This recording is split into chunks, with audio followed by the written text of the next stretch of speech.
You're listening to Side Hustle Pro, the podcast that teaches you to build and grow your side hustle from passion project to profitable business. And I'm your host, Nicaila Matthews Okome. So let's get started.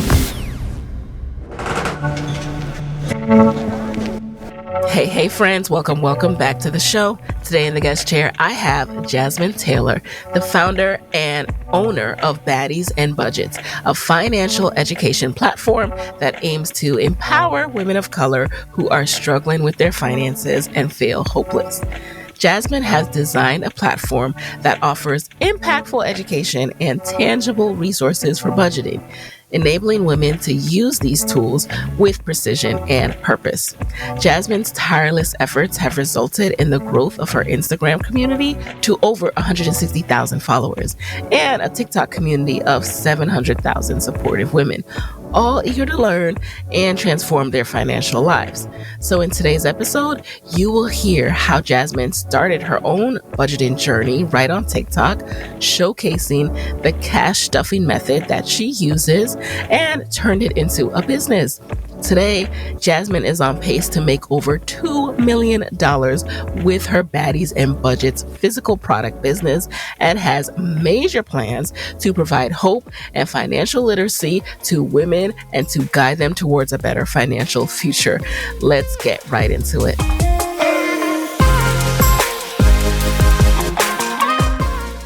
All right. Welcome, Jasmine, to the guest chair of Side Hustle Pro.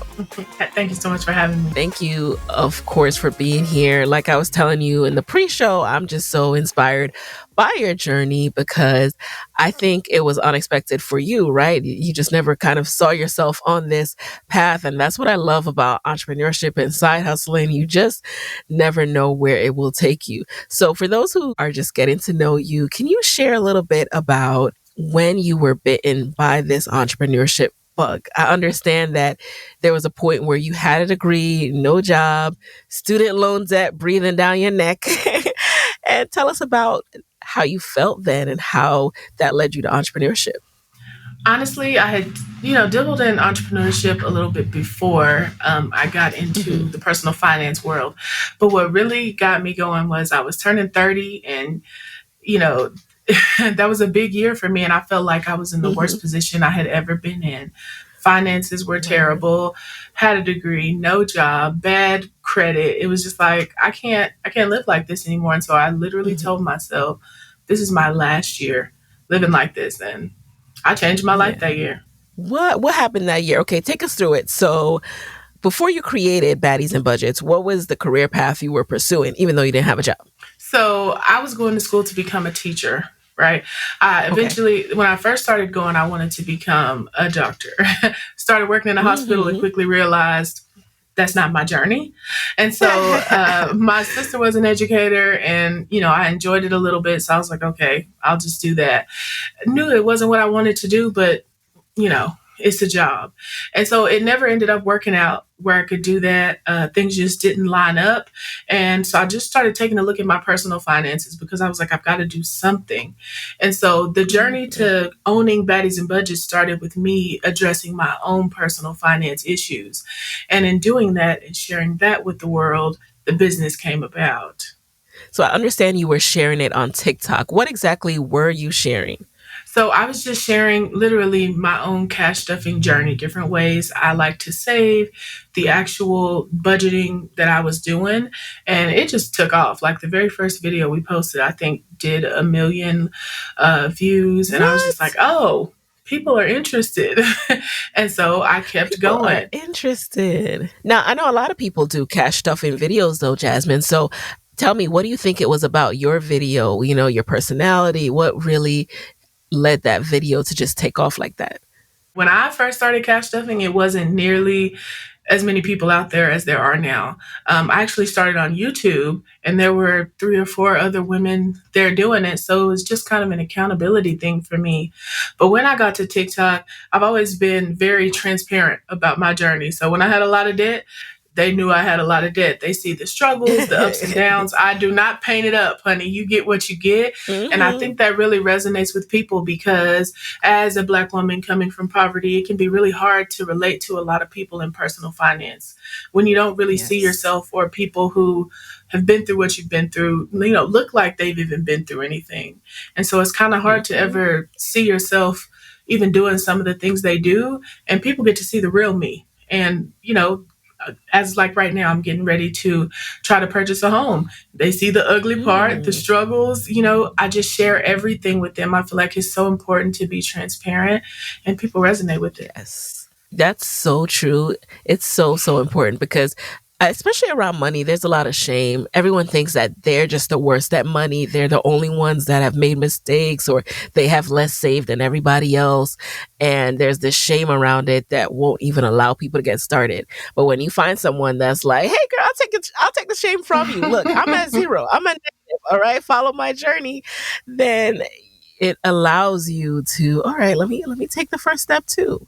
So I just love that there are people brave enough to do that. I love that you were brave enough to put yourself out there and share because look what you've built. Look how many people you've helped.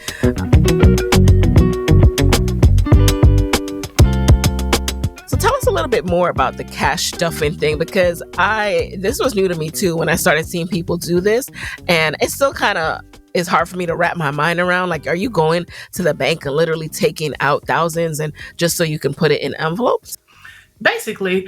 So cash stuffing is a budgeting system that uses envelopes to divide your cash between various spending categories. So I'll be honest, when I first started, I was absolutely going to the bank and pulling out every penny of my check and putting it in envelopes. And the thing is you can really adjust it to your lifestyle. I went head first because that's just how I am. If I'm going to do it, I have to do it. But some people they don't mess with their bills, right? They cash stuff just their spending money or just, sinking funds, which are saving for long-term things. You can really adjust it to work for your life. But if you're one of those people, I come across people all the time who are so impulsive with their spending, got to buy everything they see on TikTok, can't get off Amazon, need every Shein outfit. And it's consuming your life. Mind your business, Jasmine. Okay. And it's put you in such a hole. Like people have really lost touch with their money. And even if you only do it for a short time, getting back in touch with your tangible cash and really physically sitting down and learning to give your money a job, like this is what I need this money to do. And like it changes something in your mindset surrounding your money. And it doesn't have to be a lifetime thing for everybody, but there's something about feeling that real cash and watching it add up in these envelopes and being able to actually reach goals and do things that you haven't been able to do before. It's life-changing for a lot of people. And it may seem excessive and outdated, but honey, if it works, it works. If it works, it works. And I love that a recent guest also talked about that, Nasima McElroy of Financially Intentional, about giving your money a job. Stop thinking of it as this free-flowing pot that you just pull from until it's done. Like every penny has a job, literally. That is the first step towards financial wellness and wholeness. Now, all right, so your TikToks are going viral. You're sharing your journey with people. What was the first product that you created to sell and earn money? It was just a basic budget binder. That's all we had in our shop. That's all we could afford because I was very much bootstrapping it. And so we had budget binders that could customize the envelopes, customize the covers. And that's all I had for probably 4 months. And that's what we pushed out. Honey, every design that could come in, I was making it. Were you a creative, like DIY person? How did you know to create a binder? How were you creating this and mass producing it to sell it? I'm very creative and I'm always evolving and creating. And you learn very quickly that trying to scale a custom business is not really the easiest thing to do. So you always have to pivot and evolve and find new ways to make things beautiful, but not so time consuming. So that being creative and being able to pivot has been a really huge part in my ability to have success with this. Now, these binders, so was this something where you had to put aside a certain amount to invest in your startup costs and then you were paying for these binders and then mailing them out? How did that process work? I was very broke when I started my business. I actually started my business with our stimulus check that year. I hosted my Shopify Ooh. website. I got my DBA to start Structured as a Business. I bought my first piece of inventory and a Cricut machine, and it was gone. And that's what I started with my first month, and we were profitable. We made a little over $9,000 profit that first month, and we've been profitable ever since. What? And how Yeah. much are you selling these binders for? I'm like, let me They see. range I'm anywhere calculating over here. from, girl, they're anywhere from $29 on up. It just depends on how fancy you want to get. We try to have entry level because some people really do start and don't have much. So they start at $29, or if you're trying to get real fancy, it gets on up there depending on, what you're looking for. But we have a little bit of something for everybody. Nice. And that raises an important point that I want to point out to you guys listening. What I've discovered through researching Jasmine and this whole industry is, so people like to feel good about budgeting and saving. You don't want to feel like this is something painful. And so there's this color that you put towards your binder. You make it, fun. It's almost kind of like the planner community. We had a planner person on the show before. Like, the planner community goes hard. I'm learning this budgeting community goes hard. Like, you need your binder to be fly. You need your envelopes. You want your labels and all this other stuff. Did you know that when you got into it, or is this something that you discovered as you learned more about your audience? It actually was something that was relevant to me. So I started out DIYing my own stuff, and I would always make it really, really cute. And I learned that the prettier things are, it's almost like the easier it is to do. When it's something fun to look at, It keeps you encouraged to keep going. And the girlies really love when it's pretty and it looks good and, ooh, this is different. And, they're really into that. And so if keeping it pretty encourages you to keep handling your finances, we're going to keep it cute. Oh, yeah, we're going to keep it cute.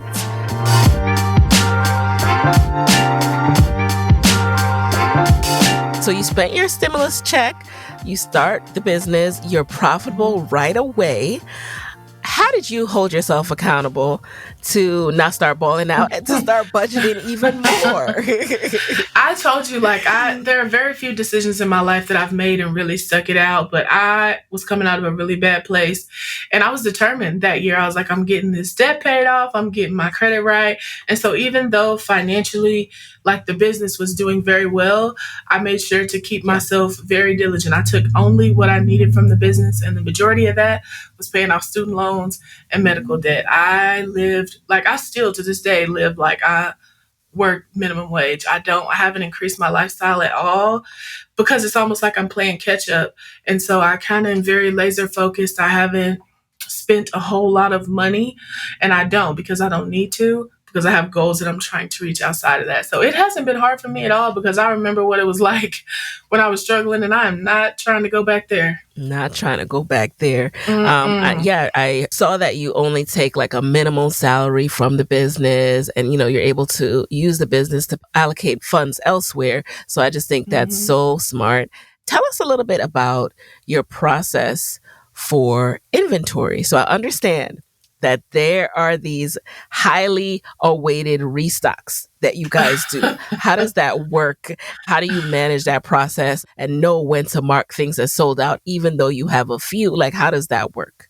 Okay, we have custom-made savings challenges, and those are the ones that people live and die for. And so I've been staffing up pretty well here lately, but there's only so many we can make each week. So we put that amount on the site, and it's usually gone same day, and we spend the rest of the next week creating. I've been coming up with little ways to make it more DIY for the customers so we can get more out. Okay. But they really like the feel of handmade things because it tends to be a little prettier. It feels a little more chic.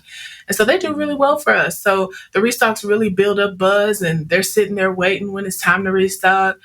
And so it does really good. So how many products do you have now? What's the product suite? So we sell budget binders. I have we'll be releasing my 4th Savings Challenge book in the next week. We have expense tracker notepads. We sell little trinkets like cups and keychains as well. We have lifestyle products. So we sell binders to help you save for a home, for an apartment, new car, baby, wedding, your kid's senior year of high school, things of the such. We're really trying to bring it back into the basics because we kind of got out there a little bit, but mostly everything surrounding budgeting and savings challenges are really what sell well for us. And those are things that I create that are one of a kind that you can't really get anywhere else. Like our savings books, we sell a ton, but those are designed by me. So how does the savings book work? Let's see. Oh, she's about to pull it out, So y'all. for Make sure you check this out on YouTube. Yes, okay. So here's the one we released this year. This is the Build a Bag Savings Planner. Okay. So inside of here, we Yes. have different challenges and you can save for different things. So for instance, this one is called Baddies Book Club. And just as they read a book, you go through, select, just check off any book and you save that amount. So it's just little cute, small ways for them to save money for different things. They're interactive, so you can color inside of them and save up for all different types of things happening in your lives. And we created custom Yep. envelopes that match them. They love that. So they do really well for us. And is there any kind of community where people check in and share what they're doing in their book that builds on that as well? They do. We have a Facebook group called Cash Stuffing 101 with Baddies and Budgets, and they share a lot there as well as across all of our socials. They love to send us DMs of their wins, so we repost them for everybody to see. Oh, nice. But it's pretty cool. So you mentioned you're reeling it in, and that's something that always is of interest to us over here at Side Hustle Pro. How do you manage that balance of getting excited and creating a whole bunch of SKUs, a whole bunch of different products, with really staying focused, laser focused on what works, what sells the most, so you don't have a whole bunch of inventory lying around, or you're just not, stretching yourself too thin? For me, it's honestly not about the inventory. As I look towards scaling my brand, I honestly want to reach and help the most people possible. And as you know, with social media, people are exposed to you for a very little time. So when they see the cash stuffing video and they head to my site and there's 100 products, there's always, well, I didn't know what to get. Well, I was confused. And so I really want to have a more streamlined process so that they can get what they need and actually apply it to their lives and use the products. That's really where our goal is for the next year, is to really get it to a more streamlined process so we can really help more people. That's so smart. You're right, because especially if you're talking to people who are impulse spenders, you're like, oh, I want a binder. Oh, but that savings book is cute too, and then you just are losing track once it gets there of actually using one, focusing on one, seeing the results. So I like that you're thinking about that. And another thing I noticed is you mentioned we a lot. Who is the we? How big is your team, and how did you start building out your team? So I have 6 contracted employees now. It started out with just my niece and I for probably the first year and a half. We brought in another person to help us with customizations at the top of last year. And we've just been slowly trying people on, for what seems like forever. We're slowly trying to build out because the workload has quadrupled. And, we kind of were drowning for a minute. But, I'm trying to build out the team, but it has to be the right people. That's probably of all the things I've done in business that are tough, having the right team of people around you is so important. And it's honestly been one of the hardest parts of the job for me, is finding and hiring the right people. But yeah, right now I have 5 contracted people and myself. What have you learned? Like, what are some tips you can share about what's helpful in helping you hire the right people? Niceness and business don't mix. To be very direct upfront about what you expect and to compensate people fairly, if not more than fairly, for the job. I've learned that happy people do very well. And so most of them make more money than me, but they do the job and they do it very well.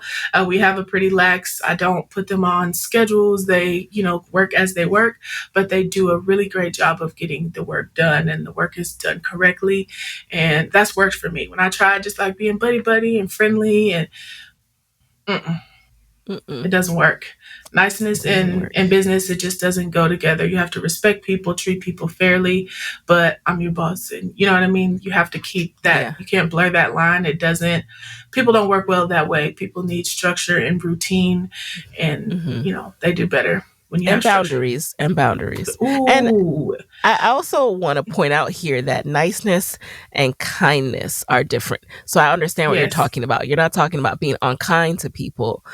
Right. You're talking about this idea that's been kind of ingrained in us, especially as women, that we need to be liked and we need to be nice and all this other stuff. And that can cloud your decision making and just being direct and upfront, like with people.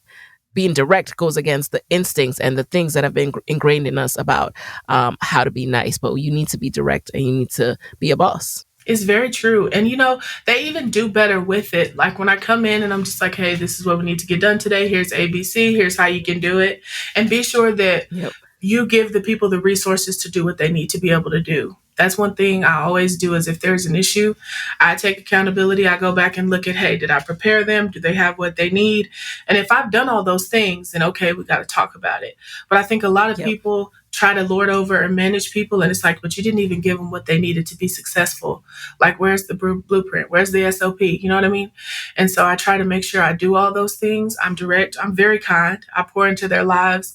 I make sure that I take really good care of them and they take care of my business. Yes. And you need that. You need that. And you mentioned an acronym, SOP, Standard Operating Procedures. I remember the first time I heard that, this was a few years ago. I was like, what's that? You need to write down your operating procedures. You need to write down so you can share with others.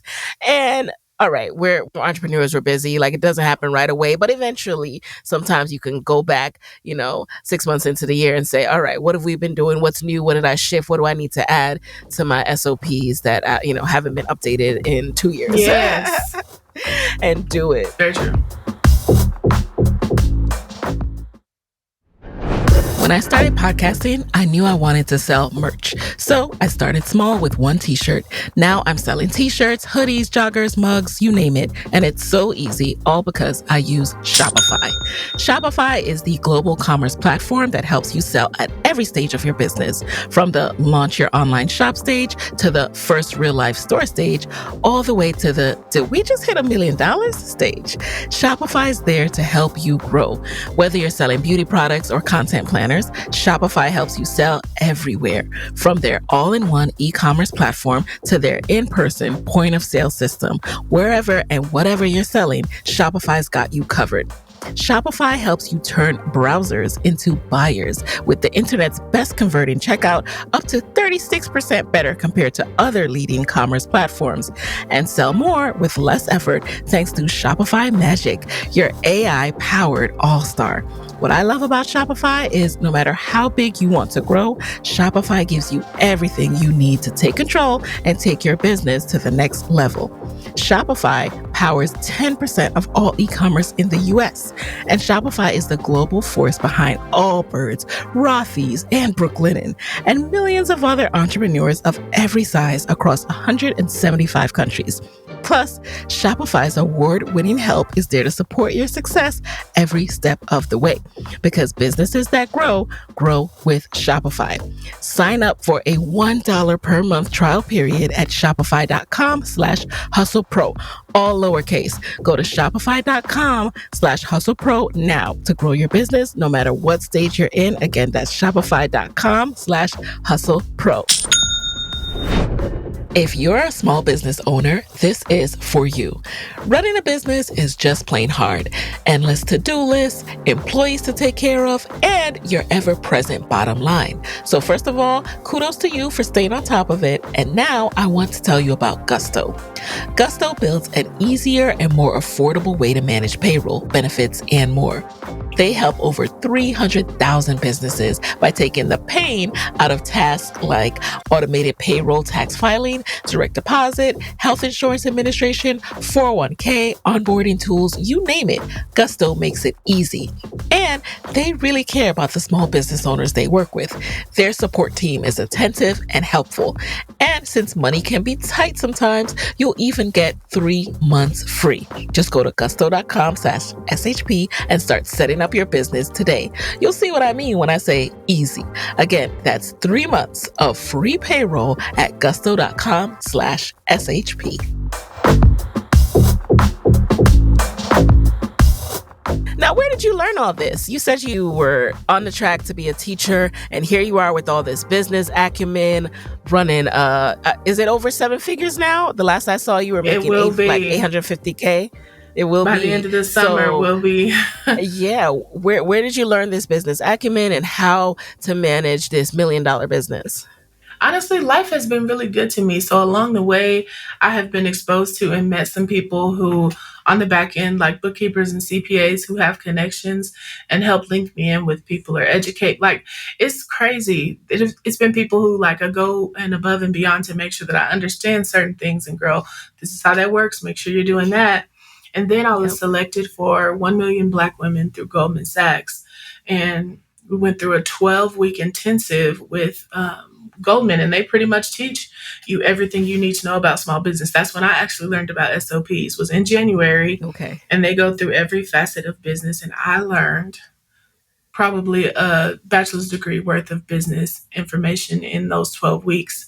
I had a phenomenal advisor and mentor, and she took my business literally from what felt like still like a side hustle to me then to a real business.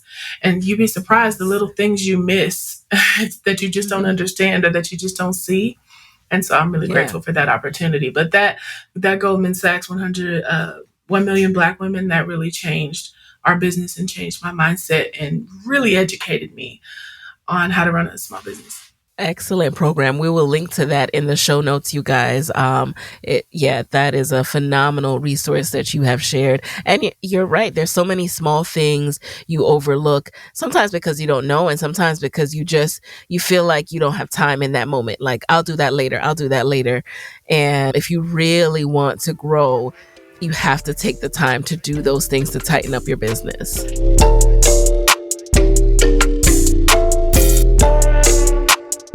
What were some of those small things? The small things for me were definitely the SOPs. That was the first place that I was like, oh, Lord, I don't have anything written down. And that's why it takes so long when I bring in a new person. It's like, I have to go and do, okay, let me show you, let me teach you. Instead of putting it all on paper, and then it's like, okay, well, here's what we do. And they can kind of guide themselves through the job. As far as breaking down like profit and loss sheets, looking at yearly projections and what that really means and what it looks like. It was just a plethora of information, but it was honestly probably the basics, but it's things you're not taught. You can make hundreds of thousands of dollars and not really be running your business correctly. And another thing that I'm sure you're laser focused on now is also you can be making hundreds of thousands, millions of dollars, and because a lot of information is gatekept, not know how to optimize your savings, your tax rate, and all this other stuff. And so that's a whole other conversation. Sorry, guys, I don't have time to get into it right now. But, I plan to share more of my solo journey as well, as because that's what I'm laser focused on this year. So I'm curious your experience with that as well. Again, it's one of those things where I was really blessed. My bookkeeper had a lot of connections with really high-end CPAs. And so we've been kind of tax planning from the very first year. I haven't had a huge tax bill yet.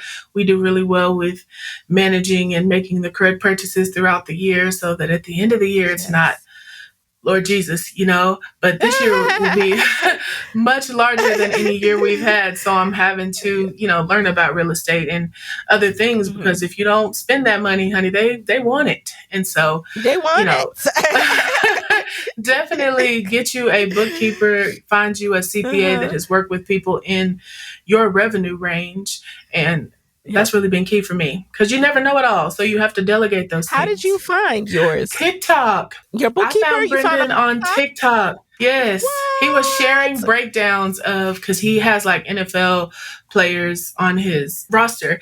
And so he would share what they did with their money on TikTok. And I was like, and I just write down his information so I can link Yes. you guys. What's his name? His name is Brendan McCoy. Okay, guys, I'm going to link that in the show notes as well. See, this is why you guys have to be sharing what you do. People will come across you on TikTok, and, it doesn't even have to be huge. The right people will find you, and then Yep. you'll grow from there. You'll grow from there with referrals. But if you don't share what you're doing, people can't find you. That's right.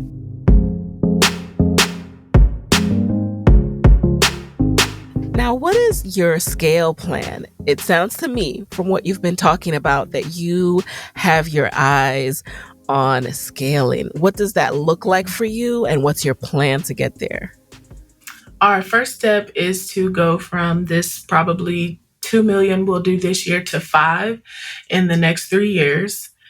And beyond that, I really just want to focus in more on the customer journey. That's our mantra around here later. We really want Baddies and Budgets to be able to help people no matter where they are in their financial journey.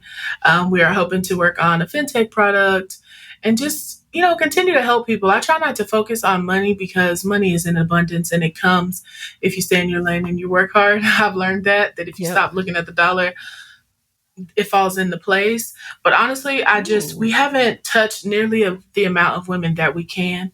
We haven't helped nearly the amount of women that we can. And so in the next 2 to 3 years, I'd really like to be able to get out and do more, go to some of these events that invite me, have enough of a staff so that I can do that, and really get amongst the people and help more women with basic financial literacy. You would be surprised how many people don't understand basic financial literacy because it was never taught to us. We grew up trying to survive. We don't know anything about even getting to a point of saving, let alone trying to build wealth. That's a whole other conversation. But I really want to be able to do more. As you were speaking, 2 things came to mind. One, when you mentioned you need to hire more people so you can go to those events, I'm like, well, what are you still doing in the business? So what keeps you so closely attached? What are you still doing that you need to let go of? Too much, probably. I have a really hard time. I can delegate things now and hire people to do things, but I still have to come in and look. I need to check. I feel like I need to help. I still pack orders most weeks. I come in and do all the social content. And I just really need to, I feel like 1 or 2 more people will get us to the point where I can woosah and strictly do back end stuff and content. Yeah. But that's my baby. And so I got to make sure that it's done right. Listen, something I've heard recently that I'm trying to get to a better place with, and I think I will in the next few months, but it requires a lot more of that SOP. Like, you get more comfortable, the more of that writing down and training that you do, the more of that sitting. And what I really like as well, videos, recording my process, recording my thought process. So it comes with more of that for you to finally feel that you can let go a little bit more. But the advice I heard was, people you hire don't need to be able to do it just like you 100%. If they could do it 80%, that's good. So getting comfortable with that 80% is what we're aiming for. And the second thing I thought about as you were speaking is that basic financial info that a lot of people don't know, like you were saying. But it's even harder nowadays because there's a lot of misinformation on these platforms that can be so good and so helpful for a business, like TikTok.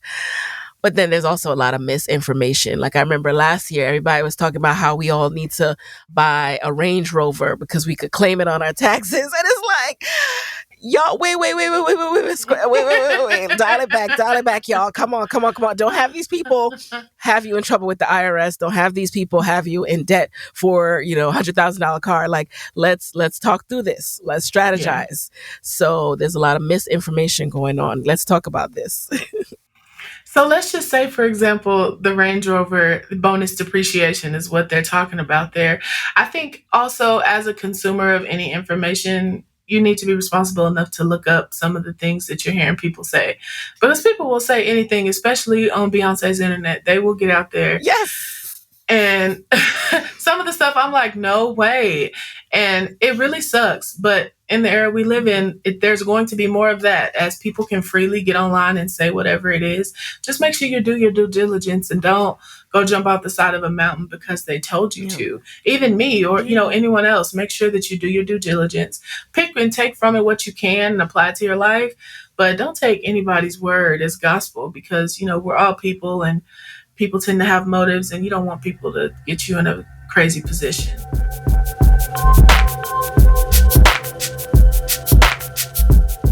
Before we jump into the lightning round, I'd love to know more about how you are approaching marketing your business nowadays. Most people are shocked to hear that we don't really market. I've never ran ads. We don't do anything like that. The content I put out is what sells our products. I've been lacking severely in that because business has taken off in a huge way this year. So I haven't had a lot of time. But my plan for June is to really get back into creating the basic financial literacy content, pushing more of that out there, and that in turn usually brings us sales. I've been thinking about trying some ads at the end of the summer, but if you don't really need to, Right. If it's not broke, come on now. Yeah. Keep that money. Yeah. In your vision, are you looking at being in a retailer one day at all? And, now we know around here that a retailer is not the end all be all because of what it requires, resource and money wise. But I'm curious if you always want it to be something that you sell in-house or also partner with retailers at all. I'm open to hearing out a lot of different opportunities. We had some really big interviews at the top of the year, and that really opened up a lot of doors with a lot of different opportunities. So in the next couple months, you'll probably see some really cool things coming from us. But like I said, I'm not turning anything down, because you never know what's for you. But if it fits and it works, it's a good fit with Baddies and Budgets, we're definitely open to it. All right. I can't wait. I can't wait to see what's coming. And yeah, those interviews came across my YouTube stream. I was like, wait a second, who's this? So yeah, opportunities like that truly do expand who knows about you, because you already know how the TikTok algorithm works. Like if I'm not searching budget content, I never would have come across you. I just wouldn't have. Yeah. But because of your interviews, I came across you. So that's really cool. Now we're going to jump into the lightning round. You just answer the very first thing that comes to mind. Are you ready? Yes, ma'am. All right. Number 1, what is a resource that has helped you in your business that you can share with the Side Hustle Pro audience? ScribeNow.com, I believe. As we were talking about SOPs, Scribe, it literally, you go onto a website that whatever you do online, it will document it and create the SOP for you. It has saved me hours. What? Listen, you guys, I do this for myself because every day I learn a new thing. I never heard of that. Okay, thank you. Thank you. I love that. Number 2, who is a non-famous Black woman entrepreneur who you would want to switch places with for a day, and why? Her name is Cynthia Nevels, and she is my mentor, but she is one of the most brilliant people I've ever met, and I would love to see what a day in her life looks like. What does she do? So she owns a vegan food restaurant, and she also in Dallas has like a small business accelerator type program as well, but she's a genius. Ooh, we might have to have her on the show. All right. Number 3, what is a non-negotiable part of your day these days? I just brought back into my life a morning routine. And so walking on the treadmill and spending some time outside it just starts my day off so well. And so I refuse to start my day off without it now. Number 4, what is a personal habit about you that has helped you significantly in business? Writing. I pull up my notes app at night whenever I have all these great ideas, and I make sure to chart down all of those ideas, because you have great ideas at night and then you wake up and it's like, well, where is it? Yep. I forgot what happened. And so for me, I make sure that I sit down and put it all in one place so that all that excellence is ready in the morning whenever I'm ready to create. Ooh, I like that. All that excellence is ready in the morning, waking up with all that. I love that. All right. Finally, what is your parting advice for fellow women entrepreneurs who want to be their own boss, but are worried about not having a steady paycheck? Nothing in life is promised, but I feel like if you know deep down in you that it's what you want to do, sometimes you just got to gather your ducks and cross the road. Building a small business for me has been like jumping out of an airplane and building the parachute on the way down. You'll never have enough money. It'll never feel perfect. You'll never feel like you know enough. But if you don't take the leap, you'll never know whether it's going to work or not. that's it. If I wouldn't have bet on myself, I wouldn't be where I am now. It could have failed. Something couldn't have aligned and I may have had to start over. But how do you know if you don't ever take the leap? Mm-hmm. I know so many people are going to want to reach out to you after this episode, Jasmine. So where can people connect with you and Baddies and Budgets after this episode? So we're Baddies and Budgets across pretty much every social media platform. The quickest way to reach me is usually Instagram. I'm Baddies in Budgets over there. And holler at me. We can have a conversation. Yes. And by the way, are these t-shirts part of your merch too? Because they're so cute. Hey, she's wearing they used to be. Yes. We sold out of them, so we're going to revamp for the summertime. But yeah, we have a little merch. Okay, I'm going to get one. All right. Well, Jasmine, thank you so much for being in the guest chair. Like I said, your story just inspired me so much, resonated with me. Your energy is, it's infectious. And I just hope that you guys see and hear just how important it is to bet on yourself, to start where you are and keep going, to use what you have, even if it's a stimulus check, and start and keep going. All right. So with that, you guys, there you have it. And I will talk to you next week. Hey guys, thanks for listening to Side Hustle Pro. If you like the show, be sure to subscribe, rate, and review on Apple Podcasts. It helps other side hustlers just like you to find the show. And if you want to hear more from me, you can follow me on Instagram at Side Hustle Pro. Plus, sign up for my 6-bullet Saturday newsletter at sidehustlepro.co/newsletter. When you sign up, you will receive weekly nuggets from me, including what I'm up to, personal lessons, and my business tip of the week. Again, that's sidehustlepro.co/newsletter to sign up. Talk to you soon.